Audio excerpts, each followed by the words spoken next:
تو بات تو یہ ہے نا، آپ کی بولی میں کہیں کہ وقت کے چلنے کو اللہ نے بریک لگا دی، جیسے آپ کہتے ہیں ہینڈ بریک لگ گئی، یکدم جمپ آ گیا، تو اللہ پاک نے بریک لگا دی، بس وقت وہاں رک گیا، جو چیز جہاں تھی وہیں رک گئی۔ اور یہ حضور صلی اللہ علیہ وسلم کا اعزاز ہے، اس کی حکمتیں کافی ساری ہیں۔ اعزاز ہے کیا مانا؟ کہ آپ کا M N A M P آتا ہے، یہ فوجی تمہارے بیٹھے ہیں، ہاں، تو گاڑیاں روک دی جاتی ہیں، روک دو گاڑیاں سائڈ پر لگا دی جاتی ہیں، روڈ خالی کر دو، ادھر والے ادھر ہو جاؤ، ادھر والے ادھر ہو جاؤ۔ ایم پی اے صاحب، ایم این اے صاحب گزر رہے، آج ایک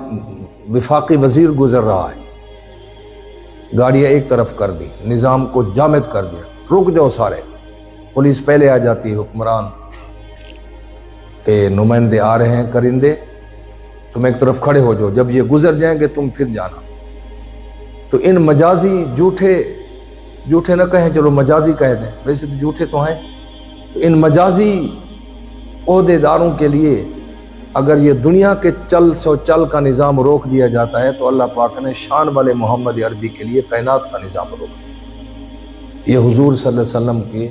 اس واقع معراج کا اعزاز ہے کہ تمہارے اگر عہدے داران آئیں تو دنیا کا یہ روڈوں کا، سڑکوں کا نظام روکتے ہو، باقی تو نظام نہیں رکتا۔ وقت بھی چل رہا ہے، گھڑی بھی چل رہی ہے، ہوا بھی چل رہی ہے، سورج چاند ستارے بھی چل رہے ہیں۔ ان کی اوقات اتنی تھی، اور شان والے پیغمبر کی اوقات شان اتنی زیادہ ہے کہ اللہ پاک نے صرف روڈ نہیں روکا، ٹائم رک گیا، وقت رک گیا، سورج چاند ستارے کائنات کا ہر شے کو اللہ نے جامد کر دیا۔ جتنی دیر آپ گئے، معراج کیا، اور جہاں وہاں اللہ پاک نے آپ کو سیر کروائی، سارے نظام دکھائے، تو جب تک واپس نہیں یہ نظام رک، جب آپ واپس آئے تو پھر اللہ پاک نے بریک اٹھائی، جب بریک اٹھائی تو پھر وہاں سے چلنا تھا نظام جہاں جامد ہوا تھا، تو میہانی کے گھر کا پانی بھی تو ابھی چلا ہے، رک جو گیا تھا۔ تو حضور نبی کریم صلی اللہ علیہ وسلم کا یہ جو معجزہ معراج ہے،